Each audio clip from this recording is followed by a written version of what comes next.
This is a review of the syllabus. I'm going to start with the course description.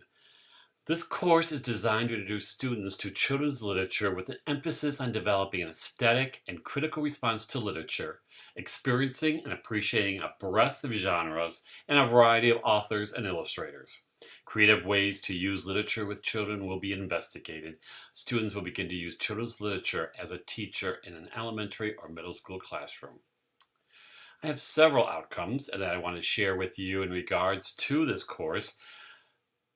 The assignments, the larger assignments, are basically the assessments for the learning outcomes. But some of them that I do want to point out is that you're going to be evaluating and analyzing quality literature that will develop and support literacy and curriculum in the classroom. You're going to explore various issues in regards to children's literature. You're going to write critically analyzing the children's literature. You're going to be creating some activities and some objectives that connect to the Common Core standards for quality children's literature. You're going to look at some approaches in using children's literature in the classroom, and you're going to also look at some professional resources in children's literature and literacy education. You want to examine the contributions of outstanding authors and illustrators, and you're going to also look how visual elements such as typography, layout, paper choice, illustrations, ebooks, media, they contribute to the comprehension of the text. The required text is this one here called Literature and the Child. It's the 8th edition. It isn't the brand new edition. I'm trying to keep the cost down, and the information in this is very good. And you should be able to find this as a used copy if you don't want to buy it brand new, or you can rent it and use it online. But we will be using this textbook throughout the semester. This is a list of some of the assignments at a glance, most of the assignments. I will go into those in depth further down in the syllabus and just shortly. I also want to share this is where you will find the conversion for your grade after you receive your number of points and you know what the total is. Right now the total looks like 1950, but it may not be due to some extra credit and things like that. So please don't try to base your grade along the way and try to convert it and figure it out, because you may be off a little bit. But at the end, I will give you the total number of points for the course. You will divide that number of points into your points that you have received, and then which will give you a percentage grade, and you can convert that to a letter grade. If you have a disability or need an accommodation for the class, just let me know, and I will work that out with you. I do have a late work policy. Assignments are due on a Sunday evening by midnight. So are the activities for each week. The lesson modules click off, and if you don't have everything posted, your work will be considered late, and then you'll need to ask me to open the week so you can complete it. If you choose to do that, you get 50 points if you complete all the activities for the week. On top of that, you may have an assignment due that week as well.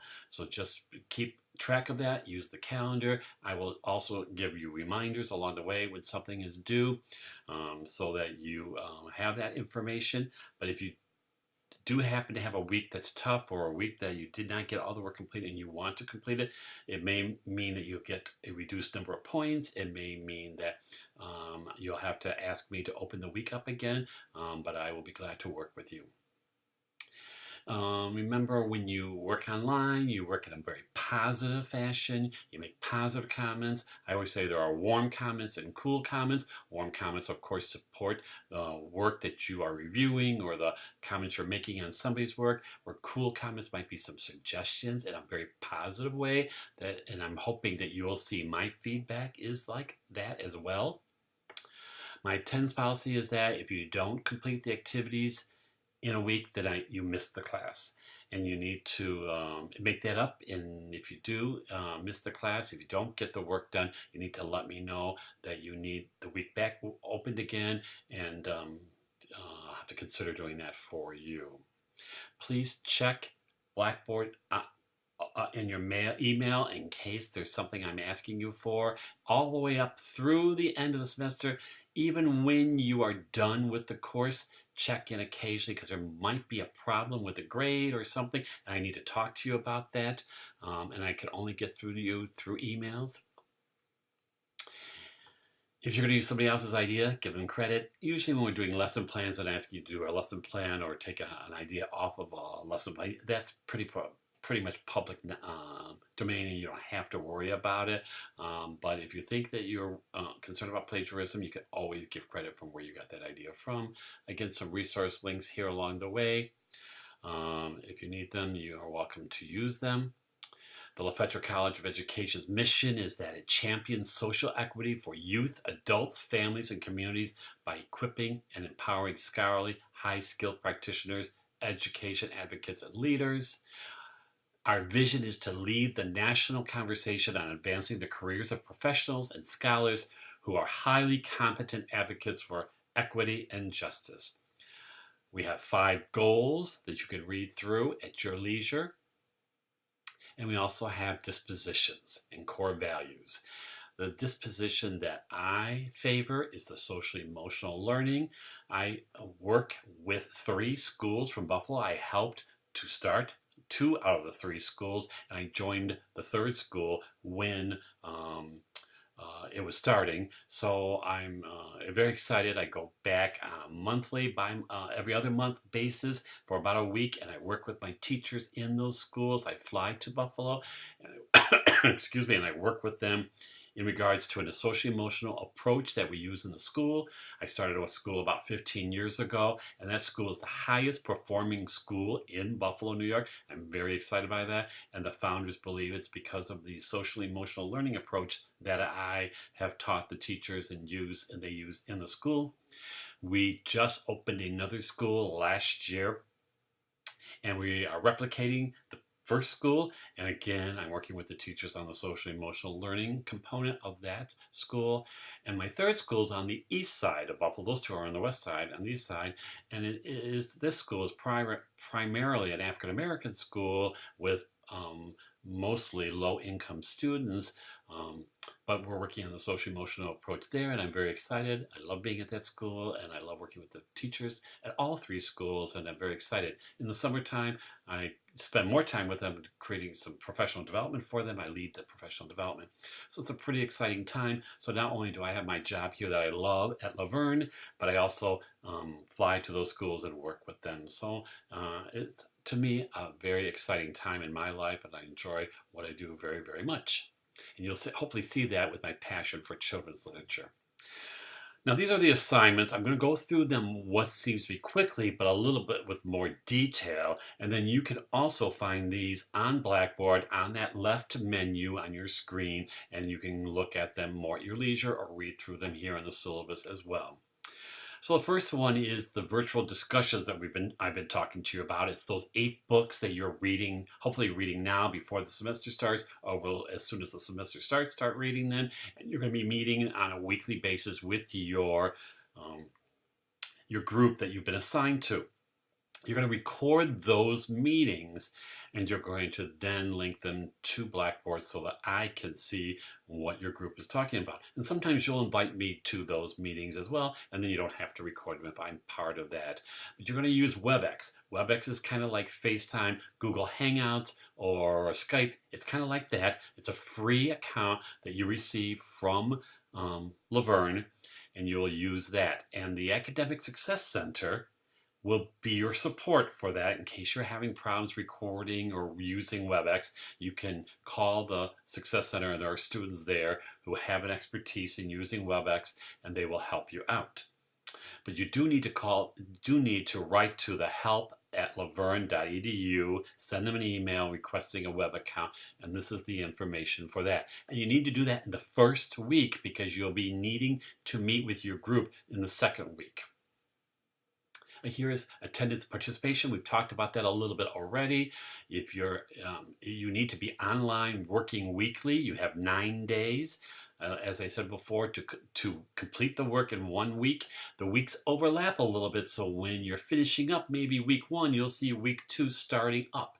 So I would suggest that you don't wait for that second weekend to work on the week. If you have to, you have it, but I would get it done before the next week appears, but you still have a couple of days, which is an overlap. Each week is worth 50 points. You do all the activities for that week, you get your 50 points. If you do less than all the activities, then you get a reduced number of points. The third major assignment is a reader's response blog. This is something you'll be working on all semester, almost on a weekly basis. At least 8 weeks you'll be working on this.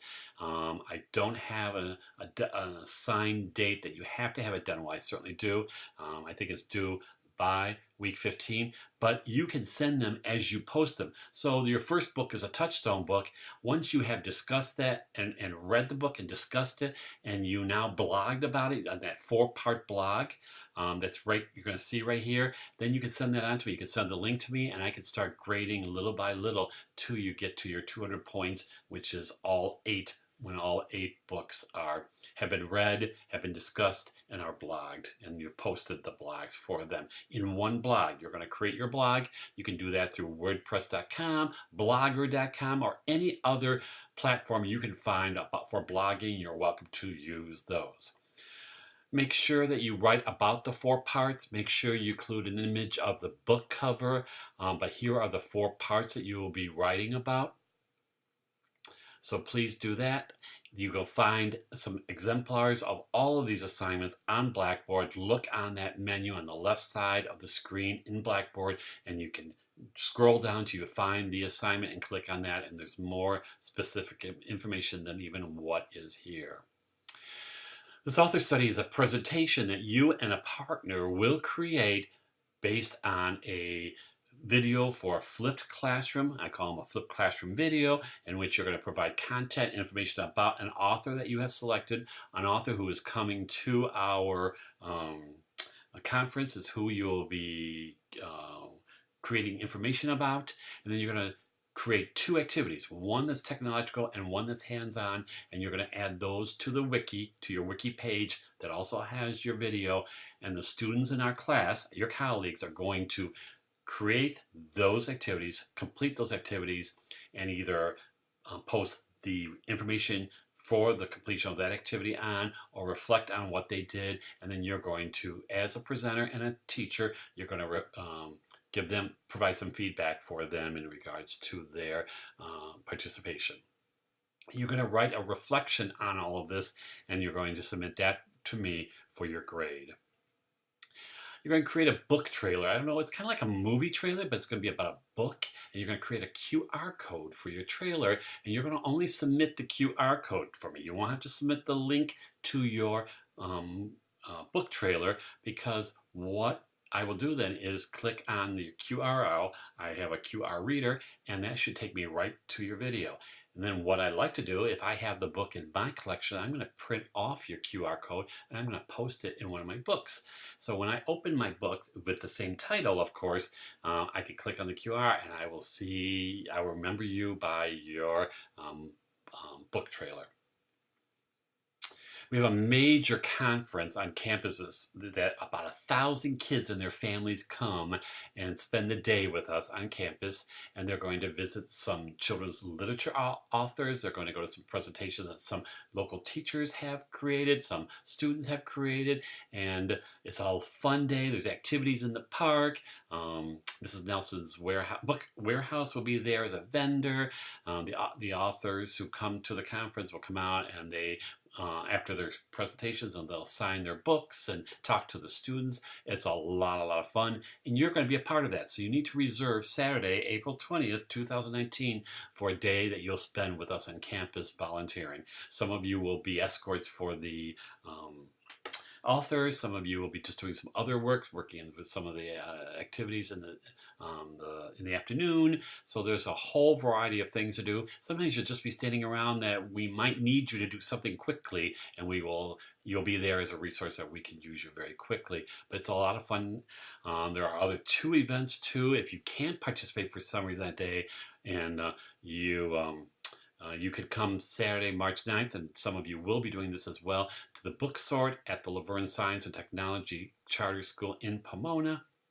And we sort some books that we give out free to students that day. We sort them by grade level and put them in bags and box them so they're ready to go for the conference.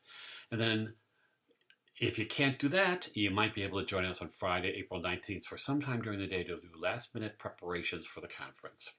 So those are 3 dates I need you to keep in mind to help us out. It's, again, a lot of fun, a great time, and I will expect to see you at the conference. Another activity is our family literacy backpacks. We talk about how parents can be our partners in school, and you can certainly get them to be involved with literacy. And this is one way through creating these backpacks that kids will take home. And we'll talk a little bit more about that, and there's more information. Again, here's the information that will go into those backpacks. You'll create a draft for that backpack of what you're going to add to your backpack, and then you're going to find a family, not one of your own children if you have children, but a friend's family or a relative's family, and you're going to give them the backpack for a week so they complete these nighttime rituals and give you some feedback. They will also give you some feedback about how it went and what they might suggest to make it better. And a lot of my previous students have told me, oh, I'm going to use these in my classroom, and some of them have used them in their classrooms, creating backpacks in some fashion for students to take home and read the books. The last activity before the final exam is that you will have a virtual self-selected library. You're going to use Google Books. You're going to create this library using 24 self-selected books. These are books of your own choosing. You can add the 8 books that are required to read in the class, but the 24, that would be 8 above and beyond the 24.